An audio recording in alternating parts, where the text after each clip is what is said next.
Hello, friends. I hope that this video finds you well. Tonight, I thought we would do something just a little bit different and delve a bit into the globe in the start of what I hope to make a series on world mountains. So for this first video, I thought that we would begin our adventure in Europe. Now, for the purposes of this video, we're going to consider Europe its own continent from here to this border, the Ural Mountains. If you grew up in the United States or in the United Kingdom like I did, I grew up in the United States, you learned there were 7 continents and that Europe and Asia were 2 separate continents. However, I know if you grew up in other places, you might have learned there were 6 continents or even 5 continents, and in some cases Eurasia and potentially Afro-Eurasia was all one big continent. So, as we'll find even as we go through these facts, with almost everything, there's debate over some of the details.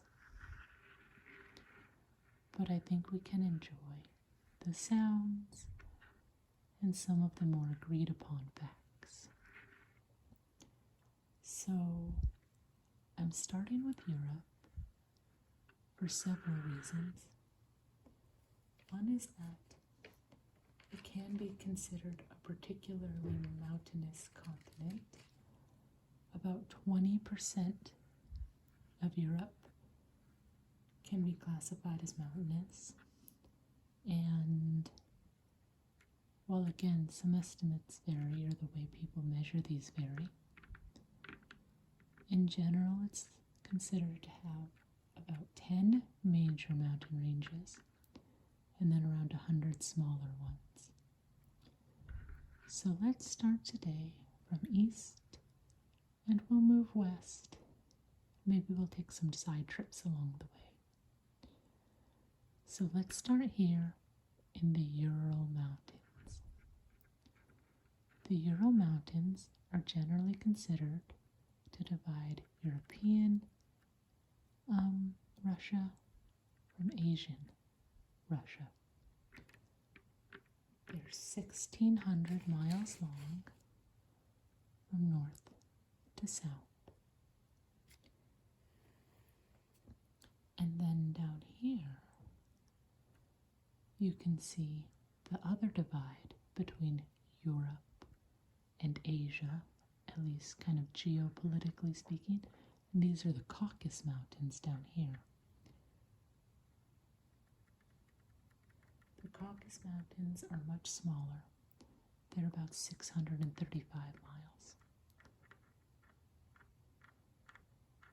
So you can see this, and this is kind of where Europe begins. So now we can move over here, and let's zoom in a little. Check out Europe a little closer, shall we? Sort of more traditionally what we think of as Europe. So again, moving from the east, we can come here to the Carpathian Mountains, the Carpathians. They're considered to be in Central and Southern Europe.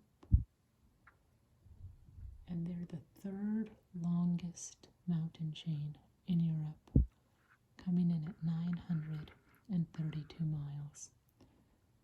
And because European countries tend to be small, they cross through a whole bunch of countries. Oops. So let's see. cross through Serbia and Romania and the Ukraine, a little bit here on the edge of Ukraine, and Hungary, and Poland, and Slovakia, which is here, and then the Czech Republic. So you can see how many it crosses through in that 932 miles. Many of the different countries. And then if we move over from there, we get to what I think are the most famous European mountain ranges. We've got the Alps. So I think probably the most famous mountain in the Alps is the Matterhorn. It's also a ride in Disneyland. Let me check my notes here. So the Matterhorn is 14,692 feet high, or 4,478 meters high. And here, I'll see if I can get you some paper sounds. So the Matterhorn, though, is not the highest mountain in the Alps. The highest is Mount Blanc, which is 15,777 feet high, or 4,810 meters. Now the Alps, despite being famous, are only the third longest mountain chain in Europe. They're about 750 miles. And they go through a lot of countries too, right? Italy, you'll hear the Italian Alps. And they go through France, the French Alps. And Switzerland for the Swiss Alps.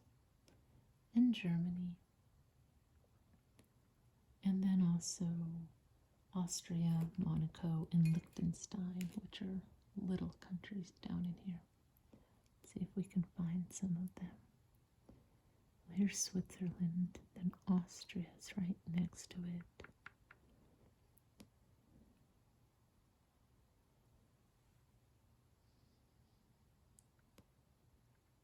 So you can see all the countries here.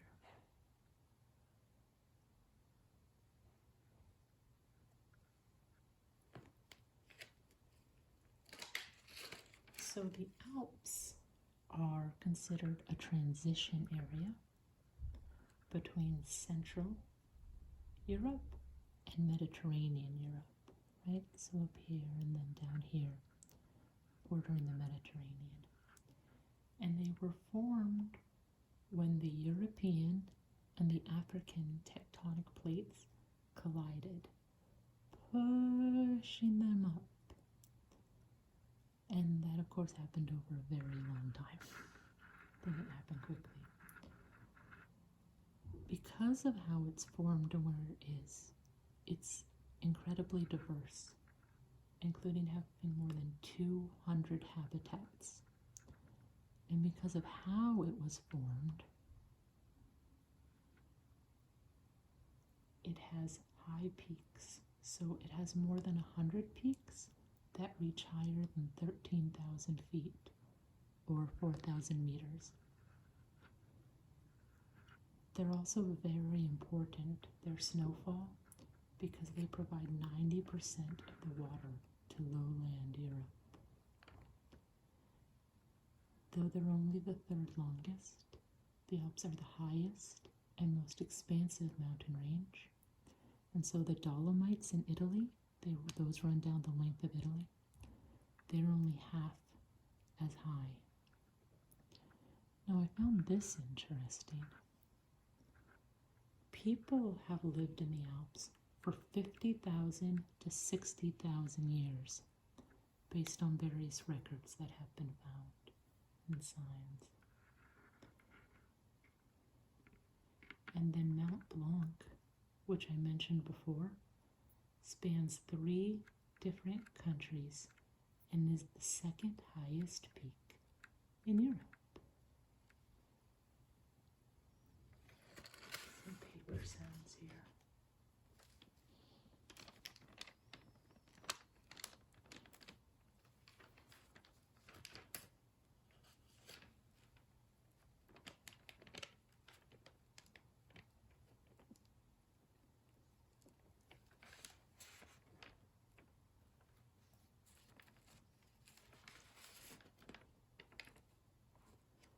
Now, I just mentioned that Mount Blanc was the second highest peak. The highest peak, we have to come back down to the Caucasus. And we get to Mount Elbrus. Mount Elbrus is 18,510 feet high. It's the highest in Europe and Russia. You can see it borders on Russia there. So interestingly, even with all the Urals over here, the highest peak, and we can actually see it, is right here, Mount Elbrus. See, 18,510 feet. And for those of you keeping track in the metric system, that's 5,642 meters. So you can tell they're very high. Now let's take a little trip back. So earlier I pointed out these as the Dolomites, and actually that's not correct. Going all the way down here, we have the Apennine Mountains that run the length of Italy for 620 miles.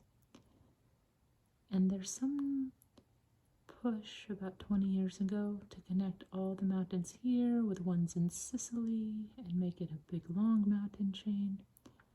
Didn't know people could just decide those things, but so be it.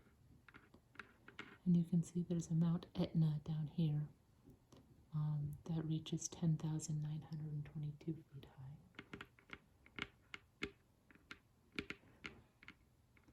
That's way down here, like in Sicily. And in the Apennine Mountains, the highest peak is Corno Grande. And I don't think I said that with an Italian accent, but it's 9,553 feet high, 2,912 meters.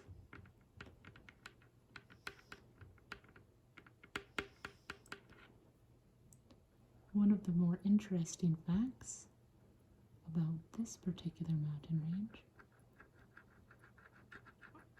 comes about the animals who live there.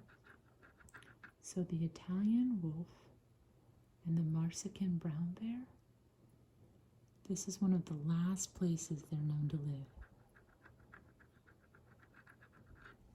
So it makes it an important habitat.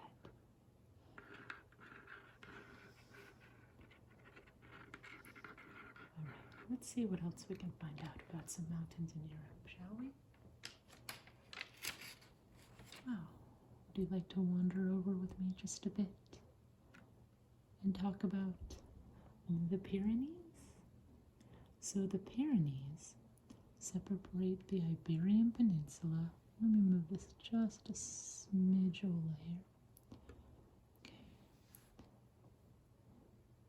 Separate the Iberian Peninsula, which is Spain and Portugal, from the rest of Europe.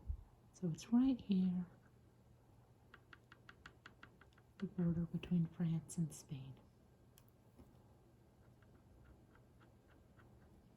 They're relatively short. They are only 305 miles, 491 kilometers, but they do reach an elevation of 11,168 feet. The highest peak, that 11,168, is a Neto peak in the central area here, 3,404 meters in the metric system. So one thing that's interesting about this is its width, not so much its length. But on the eastern end down here, it's barely 6 miles or 9.5 kilometers wide. But in the central area, it extends up to 80 miles wide and 130 kilometers. So you can see it varies greatly. It's also home to 21 glaciers, and it dates back to the Paleozoic and Mesozoic eras.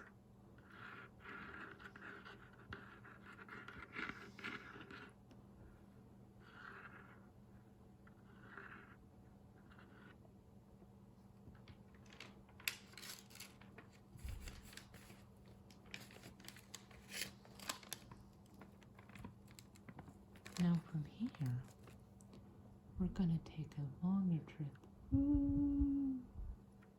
and fly up to Scandinavia. Let's take a look at them, shall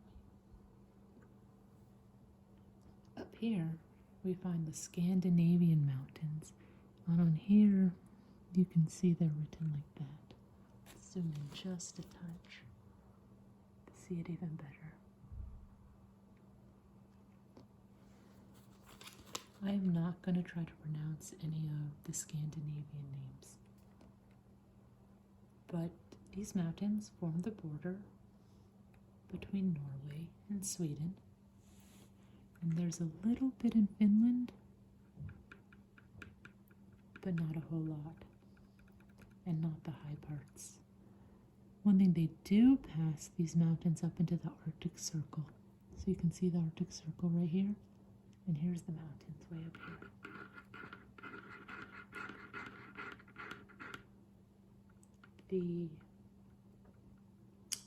I'm not going to try to pronounce it, but the tallest mountain in this range is down in southern Norway. And you can see, if you look, the big bump right here, the big old mountain. And it has a peak of 8,100 feet or 2,469 meters. So as you can tell, significantly smaller than the mountains down in these areas.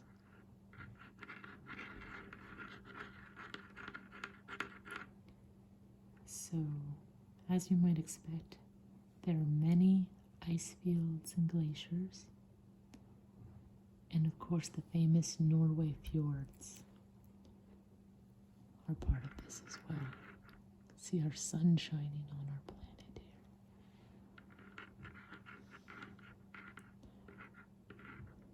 So obviously this is only the tip of information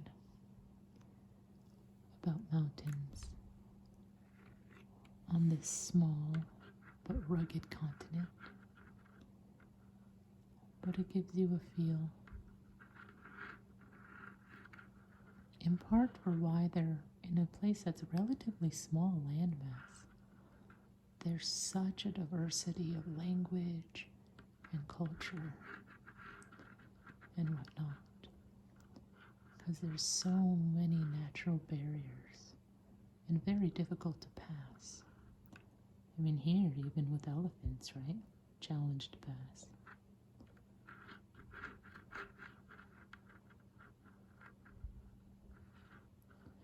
I didn't talk about the UK or Ireland because they're not particularly mountainous compared to the continent.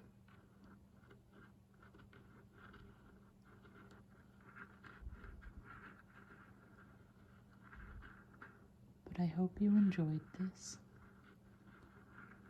and maybe learned some neat facts.